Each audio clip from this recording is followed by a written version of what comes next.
There are stories that seem larger than life, tales of men who rise from nothing to grasp the world in their hands. They command fortunes so vast, they defy imagination, and wield a power so absolute that it is measured in fear. This is one of those stories. It is the story of a man who became one of the most powerful criminals in history, a king built on a mountain of cocaine and cash. He ruled with terror, and for a time, it seemed nothing could stop him. But every empire built on violence and fear contains the seeds of its own destruction. This is the story of that rise, and the inevitable, final fall. It is a story with a lesson for us all, a lesson written in blood and sorrow, about the true nature of power and the cost of a life outside the law. This is not a tale of glory. It is a cautionary account of ambition untethered from morality, becoming a force that consumes everything it touches. We will journey back to the beginning, to understand the world that created such a man. We will witness his heights and his fall, and the lesson he left behind. For power built on intimidation is brittle. Pablo Emilio Escobar Gaviria was born on December 1, 1949, in Rio Negro, Colombia. A short drive from Medellín, he grew up near a city of promise and inequality. His beginnings were modest, even poor. His father was a farmer, his mother a schoolteacher. He witnessed stark contrasts between struggle and the distant promise of wealth. Poverty can narrow horizons and breed a hunger for more. Ambition took root in the alleys of Medellín. He had little interest in slow, honest paths. He tested his nerve with petty crimes, learning risk and reward. He built early alliances, practiced the art of the deal, enforced his will. Ambition hardened, power beckoned. Soon, a terrible opportunity would open on a global scale. There was a flicker of another future, but easy money won. He decided the system was rigged, so he made his own. Riches and violence rose in tandem. The storm was gathering over Medellín. Medellín, Colombia, 1949. The crucible of a future kingpin. From humble roots to criminal ambition. The first chapter closes. In the 1970s, demand for cocaine surged across the United States and Europe. Derived from Andean coca, it became a status symbol and party drug. A gold rush. Only the commodity was a fine white powder. Escobar saw the opportunity and revolutionized the trade. Right place, right time, the wrong intentions. He and his partners built a vertically integrated empire, from coca paste in Peru and Bolivia to Colombian labs, to bold transportation networks feeding insatiable markets. They used everything: planes, boats, containers, even custom submarines. Routes evolved to outwit law enforcement. The scale was staggering. Up to 15 tons a day to the US at the peak. Profits were astronomical, difficult even to count, harder to launder. Escobar became one of the wealthiest men in the world. He flaunted wealth. Hacienda Napolis, exotic animals, indulgence. The empire was cemented with corruption. Police, customs, judges, politicians. Shipments flowed, investigations dropped, impunity reigned. He became a parallel power, buying, threatening, killing through obstacles. At his peak, he controlled up to 80% of the global trade. A carefully crafted public image masked a brutal reality, and then the mask slipped. Escobar bought goodwill, homes, schools, churches, fields, a benefactor image. To thousands, he was El Patron, a savior where the state was absent. Communities became his shield, eyes, ears, and safe havens. But the generosity was a paradox, paid for by global misery. He entered politics in 1982, seeking legitimacy and immunity.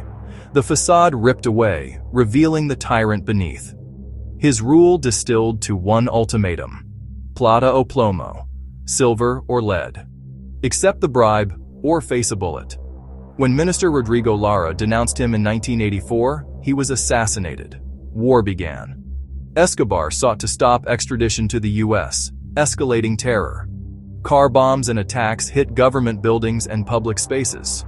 A bomb brought down Avianca Flight 203, 107 lives lost. Bounties on officers fueled a killing spree. A nation held hostage by fear. Streets became battlegrounds. Courts and newsrooms fell silent. The hero image curdled into the face of a monster. His terror galvanized society and forged the will to fight back. International support and the search bloc refocused the hunt with law, assets, and intelligence. The noose tightened. Finances hit, networks dismantled, rivals and vigilantes joined in, a two-front war closing in. From fear to resistance, the tide was turning. To avoid U.S. extradition, Escobar surrendered in 1991 to his own luxury prison, La Catedral. Soccer field, bar, jacuzzi, comforts of a gilded cage. He chose his guards and continued business from the mountaintop. But isolation began his true decline. Outside, his grip loosened. Rivals moved in. Paranoia grew. Orders turned tyrannical from afar. Reports of killings within La Catedral ended the farce. When transfer loomed, he walked out and vanished. From palaces to hideouts, fear replaced luxury. He changed his appearance, but not his fate. Billions in cash, yet no freedom to walk a street or share a meal. Power evaporated. Betrayal and capture felt inevitable. Allies dwindled to almost none. Money could not buy safety. He became a prisoner of his own terror. All that remained was a final, desperate struggle to survive.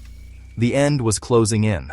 For 16 months after La Catedral, he was the world's most wanted man. The search bloc used US-provided electronic surveillance to track him. He could not abandon his love for family, his one fatal vulnerability. One day after his 44th birthday, he called his son and stayed on too long. The signal exposed a modest house in Los Olivos. Elite officers surrounded the block.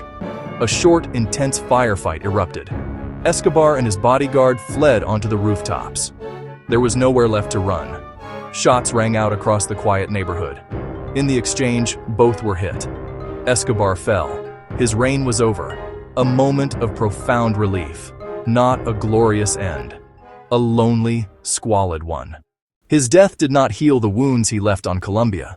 Pain, corruption, and social decay would take generations to mend. Thousands, police, judges, journalists, politicians, civilians, were murdered. The bombs did more than kill. They scarred a nation's psyche. Plata o plomo normalized corruption and weakened institutions. The Medellín cartel fell, but the trade adapted into smaller, elusive groups. The economy distorted. Inflation, fear, and lost investment. Easy money devalued honest work and education. The very neighborhoods he helped suffered from gang violence and addiction. No fortune can raise the dead or erase fear. At dawn, a clearer moral stands. Power without principle is a trap. Fear breeds enemies, not friends. Hiding, not freedom. Choose a different path. Real power lies in self-control, integrity, and discipline. A life of value is built through honest labor and service.